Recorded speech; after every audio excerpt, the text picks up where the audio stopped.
아이 뭐 배움 없이 직업이 이거지. 그 없어서는 안 되는 직업이랄까 저건 그런 것 같은데. 아이 힘은 들어도 어떻게 해야 해야지. 자연이 주는 만큼 먹는 것이 농업이죠, 뭐. 저는 이 농업을 하는 게 너무 좋아요, 사실은. 그냥 이게 일이라고 생각되는 적이 없어요. 그냥 하나의 놀이 같거든요, 저한테는.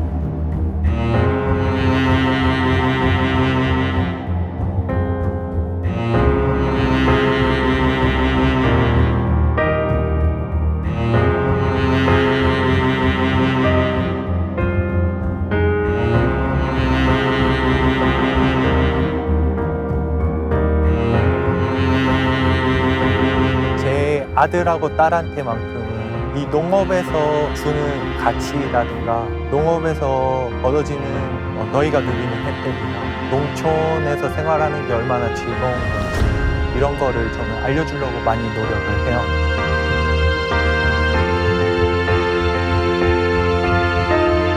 외형만 가지고 소를 평가한다면 이런 숨어있는 보석 같은 송아지를 찾지를 못합니다. 어떻게 하면 소를 잘 볼 수 있을까? 어떻게 하면 좋은 송아지를 살 수 있을까? 지금 현재 나와 있는 데이터를 최대한 모아서 송아지를 평가하려고 합니다. 저의 꿈은 모든 축산인들의 꿈이겠죠. 저는 소를 조금 더 많이 키우고 싶습니다.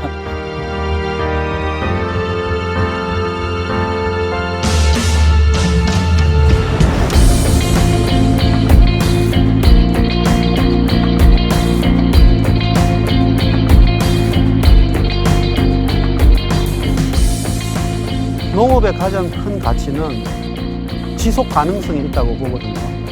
여기서 지속 가능함이라 하면 제가 봤을 때는 땅에 있는 것 같아요. 제대로 된 농부가 되거든요. 진정한 농부. 여기서 진정한 농부란 땅을 아는 농부가 되거든요. 실제로 내가 농사 지은 작물을 우리 소한테 먹이고 또 우리 소에서 생산된 똥을 잘 부숙시켜서 땅으로 돌려주고 또 다시 그 땅에서 자란 풀을 우리 소한테 먹는 그런 진정한 농부가 되고 싶어요. 흉내만 내는 농부가 아니라 진짜로 내가 땅을 이해하고 농업을 이해하고 실천하는 진짜 농부가 되고 싶습니다. 그게 제 꿈입니다.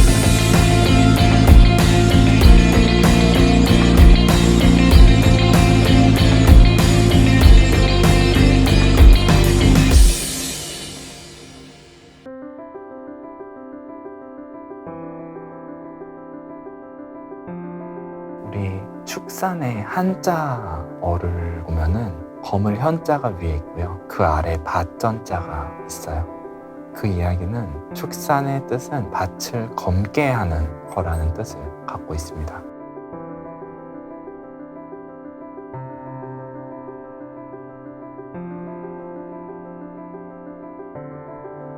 안녕하세요. 엔틀러에서 에디터로 뉴스레터를 만들어서 매주 목요일마다 한우 농가에 발행하고 있는 에디터 강유림입니다. 저는 이제 사실 농업이긴 한데 이거를 되게 트렌디하게 만들고 있는 역할을 제가 하고 있다고 생각하거든요. 사람들이 더 알 수 있도록 그리고 더 흥미를 가질 수 있도록 만드는 게 저한테는 좀 새로운 일이고. 네, 저는 엔틀러에서 개발자로 일하고 있는 금교영이라고 하고요. 대표님이 데이터 분석을 한 결과를 이제 사용자에게 어떻게 하면 잘 보여줄 수 있는지를 개발하는 역할을 하고 있습니다. 저는 사실 앞에 두 분처럼 딱 특정한 일이 있는 건 아니고요. 진짜 회사 경영에 관련된 이제 전체적인 일을 다 하고 있습니다. 저희 회사에서 제일 신경을 많이 쓰고 있는 게 그게 이제 저희 회사 미션이기도 한데 이제 다음 세대를 위한 단단한 축산을 만들자. 이거를 가장 중점을 두고 일을 하고 있는 것 같아요. 저보고 지금 가서 너 농사해라, 뭐 소 키워라 이러면은 저는 못할 것 같거든요. 그런데 지금 이 일을 하는 이유는 축산을 다시 하고 싶은 사람들, 새롭게 하고 싶은 사람들, 그런 사람들이 있는데 이런 사람들이 저희 어플이나 사이트를 이용해서 보다 손쉽게 그 소에 대한 정보들을 가지고 축산을 다시 시작할 수 있게 하는 게 굉장히 의미 있는 일이라고 생각해서 우리가 뭔가 기술의 발달로서 온실가스의 문제를 뭔가 엄청 대단한 물질 하나를 개발해가지고 해결하는 것들은 상당히 어려운 일이에요. 예를 들어서 소를 우리가 28개월만 키워도 되는 애들이 있다 쳐볼게요. 얘네는 30개월 키우든 32개월 키우든 등급이라든지 맛이라든지 아니면 체중이라든지 그런 것들이 별로 변하지 않을 수가 있어요. 우리의 그 데이터를 통하면은 거기에서 세고 있는 비용들이 뭔지, 소를 어느 정도 키웠을 때가 가장 적절한지 그런 것들을 알아볼 수가 있거든요. 찾을 수 있거든요.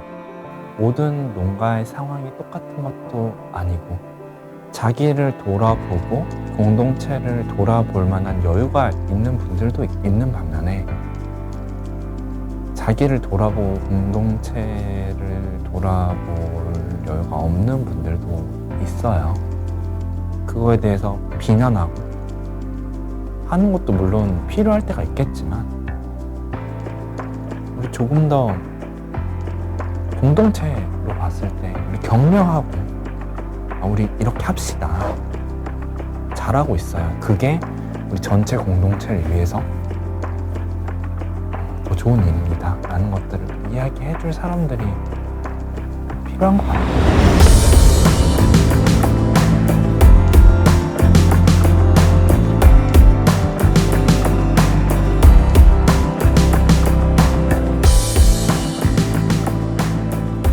세상이 좋은 일보다 안 좋은 거를 굉장히 부각시키는 거를 잘한다고 저는 생각을 하고 있거든요. 축산업이 우리 삶에서 그리고 사람들에게 주는 즐거움, 행복, 그리고 이로운 부분들이 굉장히 많은데 실질적으로 안 좋은 부분들만 굉장히 부각을 많이 시켜서 축산업 하시는 분들이 죄인인 것처럼 표현되는 부분들이 많거든요. 좀 그런 부분도 분명히 있지만 좋은 부분도 분명히 많이 있거든요. 그런 부분들이 또 많이 다뤄지고 알려졌으면 좋겠습니다.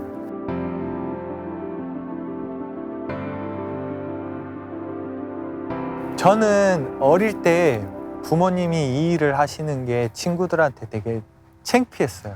저희 부모님은 가축을 기르면서 먼지나 이런 속에서 살면서 다른 부모님들처럼 뭐 넥타이나 정장을 메고 이렇게 일을 하시는 게 아니었기 때문에 저한테는 되게 창피했고, 제가 자랄 때는 부모님들 세대에서는 너 공부 못하면은 소 키워야 된다고 항상 그러셨거든요.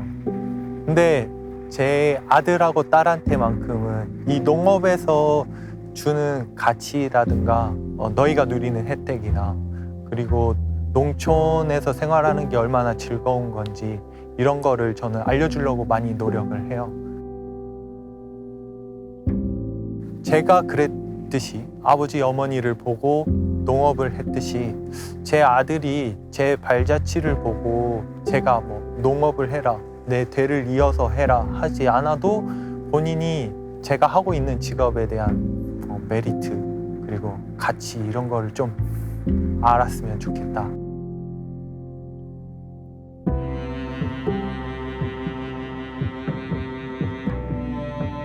농업을 하는 사람이라면은 아마 대부분 다 비슷할 건데, 저는 아침에 일어나면 꼭 핸드폰 어플을 열어서 날씨를 봐요. 날씨를 봐서 이번 주에 뭐 비가 있으면 농장 일을 어떻게 해야 되겠다라든가 아니면 논에서 일을 어떻게 해나가야 되겠다라든가 이런 계획을 세우는데 날씨가 가장 큰 영향을 많이 미치거든요. 날씨가 갑자기 추워지게 되면 또 송아지들은 감기나 이런 게 걸리기 쉬운데 날씨들을 통해 가지고 많이 조절을 하는 편이에요.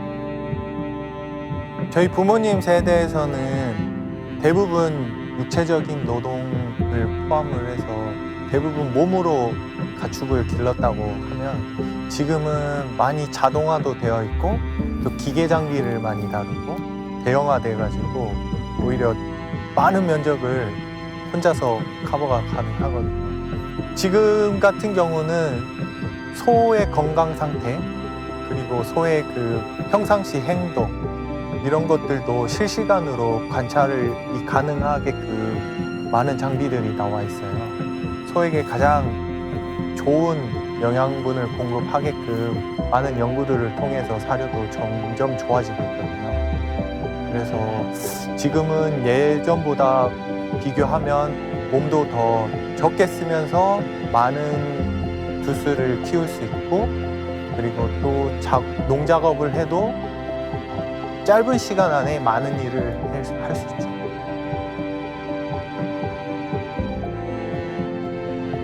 저는 지금도 아직까지는 축산 쪽에서 과학적이고 더 할 수 있는 부분들이 굉장히 많이 있다고 생각을 해요. 왜냐하면 대부분 큰 기업들 같은 경우는 사람한테 유용한 부분들을 많이 개발을 하지, 실질적으로 이런 좋은 기술들은 많이 나와 있는데 이거를 농업에 접목을 하는 게 굉장히 느리거든요, 속도가. 그래서 저는 앞으로도 더 무궁무진하게 과학적이고 더 좋고 편리한 기술들이 많이 생길 거라고 저는 생각하고 있습니다.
저는 경매장에 갈 때 긴장 반 설렘 반으로 갑니다.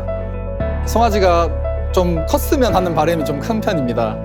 소를 보는 기준이 개개인마다 다른데 저 같은 경우에는 경매장에 오기 전에 출장 내역을 확인한 후에 유전 능력을 확인하고 이제 소의 형제가 어떤지, 엄마가 어떤지, 정액이 어떤지를 사전에 확인을 하고 옵니다.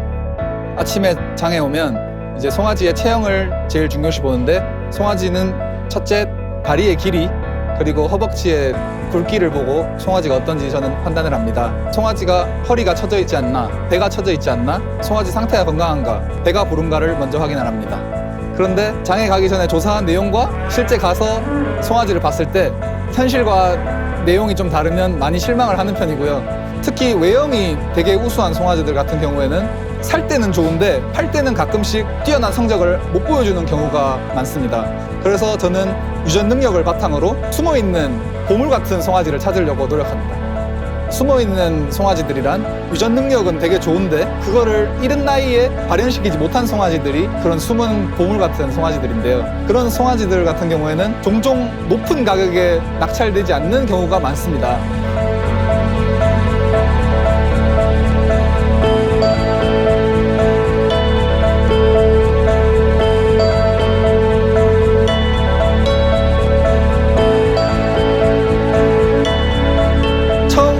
축산업에 들어가시는 분들은 어떤 정보가 맞는지도 모르고 이 사람 말도 맞는 것 같고 저 사람 말도 맞는 것 같은데 정말 주관을 뚜렷하게 가지기가 힘듭니다.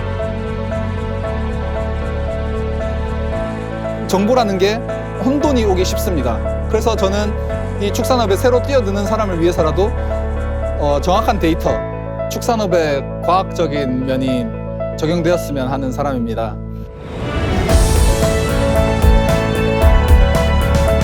저는 농부의 아들로 태어나서 그런지 중학교, 고등학교 때 적성 검사를 하면 90%가 농업이 나왔어요. 그래서 저는 그냥 자연스러운 선택이었던 것 같아요, 저한테는. 저는 이 농업을 하는 게 너무 좋아요, 사실.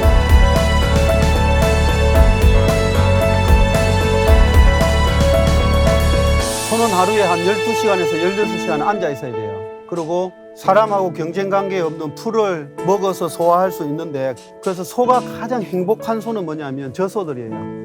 앉아서 껌 씹고 있는 소들. 저게 가장 건강하고 가장 해피한 소들이에요, 저게 소예요. 소는 항상 앉아서 책임질 해야 돼요. 그러니까 소가 하루에 한 12시간에서 16시간 앉아 있어야 되기 때문에 요 앉아 있는 이 자리가 침상이라 하는데, 이 침상이 항상 안락해야 돼요. 사람처럼, 침대처럼 쿠션이 있어야 돼요. 마치 지금 우리나라에서 하는 축산이 무슨 원재가 있는 것처럼 악취를 풍기는, 또 축산이 나쁜 산업이 아니라 인류의 먹거리를 해결하는 그런 식량을 생산하는 산업이고, 식량만 생산하는 게 아니라 지속 가능한 지구를 위해서 땅을 살리는 그런 이제 운동으로 되기를 저는 원하는 거죠. 농지를 훼손하지 않고 후세에 물려주는 것도 중요하지만 그런 철학까지도 우리 2세들한테 계속해서 물려줄 수 있는 그런 산업이 되기를 저는 원하고 있습니다. 어찌됐든 지금 제가 이제 소만 진료하는 수의사를 하다가 유기농 우유를 생산한 지 한 12년 정도 됐어요. 유기농의 기본 철학이 뭐냐면 지속 가능한 지구입니다. 농지를 훼손하지 않고 후세에 물려주자 하는 거예요. 그래서 이건 하나의 철학적인 운동이거든요. 땅을 훼손하지 않고 유기농법으로 생산된 풀만 먹여서 생산하는 우유를 유기농 우유라 그래요. 제가 지금 우유를 생산하는 목장을 하고 있지만 실제로는 저는 이걸 농업이라고 생각하거든요. 땅을 기반으로 하는 농업의 산업이라고 생각하고 있습니다. 그래서 농업의 가장 큰 가치는 지속 가능성이 있다고 보거든요. 여기서 지속 가능함이라 하면 제가 봤을 때는 땅에 있는 것 같아요. 지금 당장 탄소를 제로 운동을 하는 것과 동시에 대기에 있는 탄소를 땅에 가두지 못하면 지구의 평균 기온이 올라가서 이상 기온은 가속화될 거고 지속 가능한 지구는 안 된다 하거든요. 그러면 어떻게 해야 되냐? 핵심 기술로서 하나 전 세계가 주목하는 거는 똥을 잘 부숙한 퇴비로 만들어서 땅에 돌려주고, 퇴비가 땅에 들어가서 작물이 자라면 대기권에 있는 탄소를 땅에 가두는 역할을 하거든요. 그러면 우리는 축산을 하는 사람인 것과 동시에 탄소를 땅에 가두는 사업을 하는 사람이 되는 거예요. 그래서 지금 농업에 대한 생각이나 가치관은 처음부터 가지고 한 게 아니라 하면서 생겼어요. 계속 변하더라고요, 제가. 계속 하면서. 처음에는 당연히 돈 많이 벌고 싶어서 했죠. 그때 해봤더니, 농업은 철학이 필요하네. 농업은 사명감이 있어야 되네. 지금도 변화하고 있고, 저는 계속 변하는 중이에요.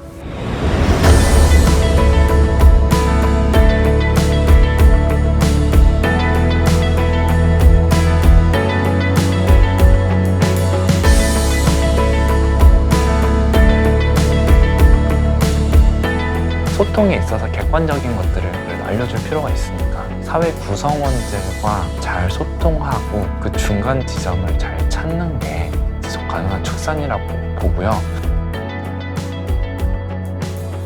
동물의 복지를 중요시하고 청결을 중요시하고 깨끗한 농장을 만들고 아름다운 농장을 만들고, 그렇게 마을 사람들에게 민심을 얻어가는 축산이 대한민국의 축산의 미래가 아닐까 싶습니다. 저는 이 농업을 하는 게 너무 좋아요, 사실은. 그냥 이게 일이라고 생각되는 적이 없어요. 그냥 하나의 놀이 같거든요, 저한테는. 농업도 꽤 괜찮은 직업 중에 하나구나라는 생각을 많이 하게 됐어요. 저의 꿈은 모든 축산인들의 꿈이겠죠. 저는 소를 조금 더 많이 키우고 싶습니다.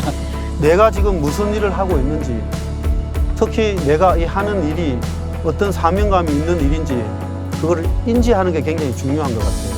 저 역시도 마찬가지고 제가 시작해서 제가 안 할 때 끝나는 목장이 아니라 지속한 농업을 저는 후세에 물려주고 싶어요. 농지를 훼손하지 않고 후세에 물려주는 것도 중요하지만 그런 철학까지도 우리 2세들한테 계속해서 물려줄 수 있는 그런 산업이 되기를 저는 원하고 있습니다.